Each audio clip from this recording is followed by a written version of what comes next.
Alright everyone, we start off today with something related to one of the greatest modern memes, which of course is Let's Go Brandon. They're actually going to hold a Let's Go Brandon rally in Brandon, Vermont, on only a few days.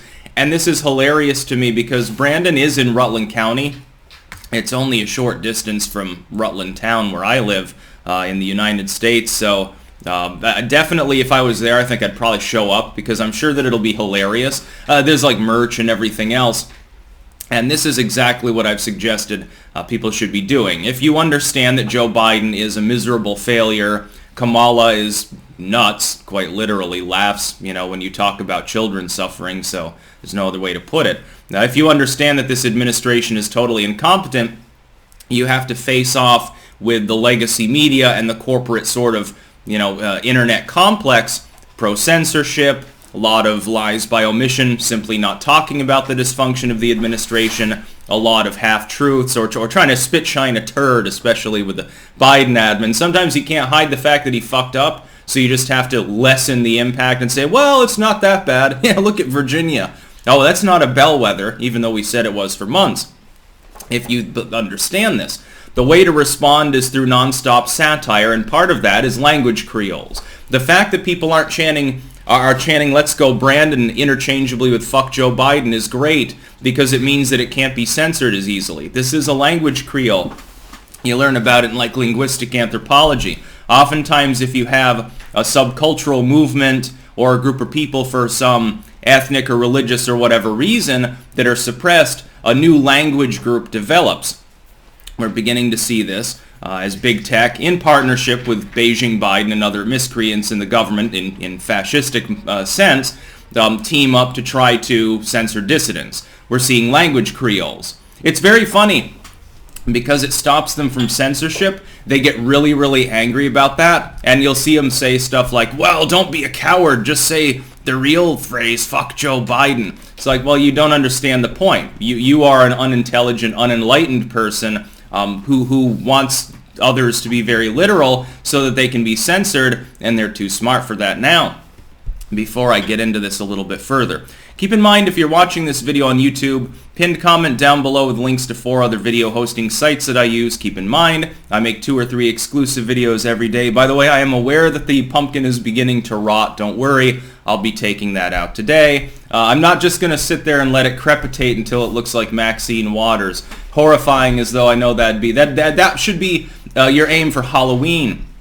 Let it rot a little bit first and look even more gorgonic. Begin to look like Nancy Pelosi before her next Botox job.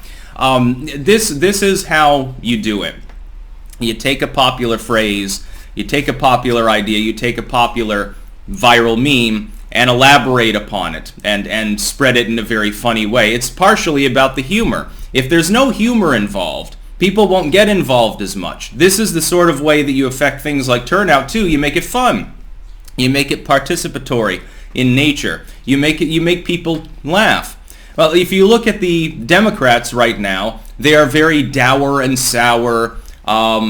There's not a whole lot of humor there. You have a very self-righteous, I would argue, anally retentive far left.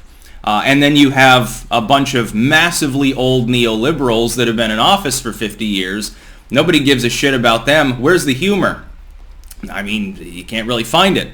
Closest you'll get are a couple of quasi-dissidents, like a Tulsi Gabbard sort of situation, who, by the way, I identify as a grifter. She's even more anti-gun than the leftoids are. But that's basically it. A handful of it, or maybe like a Yang. Yang is occasionally funny, even though he's way off into commie la-la land when it comes to his UBI.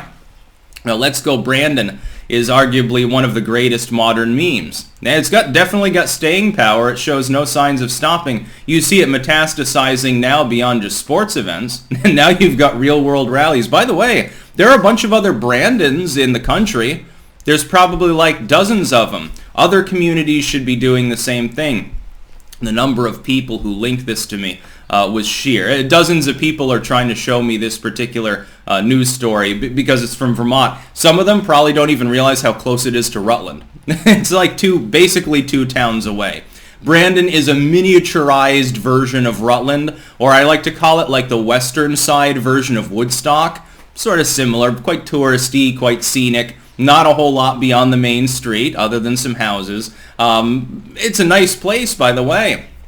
And their green, if I remember correctly, their construction in that area is now basically done, and that green is new and improved. There's quite a big central green in Brandon. On one side, not a lot going on. Then you've got a corner there with a couple of box stores, and then you've got like the scenic downtown starts on the other side. It's kind of a wonky layout because of the geography of the Brandon area. And after Irene, by the way, you remember when Hurricane Irene went through? I think it was still a tropical storm at the point. It wiped out huge chunks of Brandon. The amount of construction they did over the course of the better part of a decade was massive, but they did a good job. Like, it's one of the few state projects that actually seems to have worked and not been massively over budget. Here's the thing. Here's the other part. You're going to see more of the Let's Go Brandon thing. This is just the beginning. We're seeing new inflation numbers. They've gotten worse again. We're seeing new labor force participation numbers. They're getting worse again. I'll be making another video today warning people because I'm getting more and more inside scoops from people who are in trucking, people who are in logistics, people who work on the docks, etc., saying they expect the shortages to get considerably worse, especially if Biden's mandate passes the Fifth Circuit's muster by January, which I think is unlikely. But if it does, if the Fifth Circuit doesn't continue its stay and force it up to SCOTUS and says, okay, well, you can go ahead with it, but there's going to be this pending SCOTUS case, you can do it in the meantime because of my national emergency. If something like that happens, it's going to more than double the shortages. And I'm getting pictures every single day of like empty shelves. And some of it's like, hey, they're restocking the shelf. This might just be shenanigans. But in other cases, I'm getting stuff from people that work also in retail. They're looking at the inventory, looking at the stocks, etc., and they're not expecting to get in certain goods, including important ones, for extended periods. I saw, and this was corroborated by a trucker I talked to literally yesterday, scuttlebutt with regards to a shortage in components required to keep the trucks moving. Then when the trucks stop moving, they can't bring in the components to repair the other trucks. And so you have a death spiral. I'll talk about that, though, more in my separate video today. This situation with Let's Go Brandon is funny. Keep in mind that it's sort of grave humor. I mean, the Republic is under deep challenge economically and diplomatically because we've got an out-to-lunch, pardon the pun, out-to-lunch vegetable as the so-called commander-in-chief. We have an asterisk administration. We have a steward president in name only. And if he resigns or has another aneurysm like he's had twice before, or, you know, he chases his dog and falls down again. By the way, his dog is relegated to Delaware after biting a dozen people, so gives you an idea. Again, the apple doesn't fall far from the tree. Beijing Biden's weird, Hunter Biden's weird, and Champ Biden is weird. His wife is the only one that's semi-sane. This happened with the Bushes as well. Then, if he goes, if he's kaput as a president for whatever reason, then we have a double asterisk administration because Kamala won't even have been elected to the position in the first place, let alone being brought in in the Honkler election that we're not allowed to criticize on YouTube. You can, by the way, you can say the Virginia results were fraudulent. YouTube doesn't care. There's only one single race in one single election in one single country ever in the history of the world that you're not allowed to challenge the results of. This is very interesting. This should probably be thought about by more people. So yeah, let's go Brandon. And I expect there will be quite some people showing up. But a lot of people think that Vermont is homogenous. Well, that's that far blue state Bernie's from.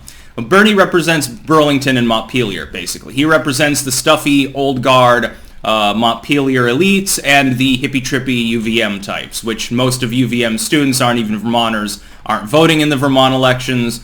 Those that are, though, you know, if you're up there, you're basically in Hippieville, the Champlain Valley.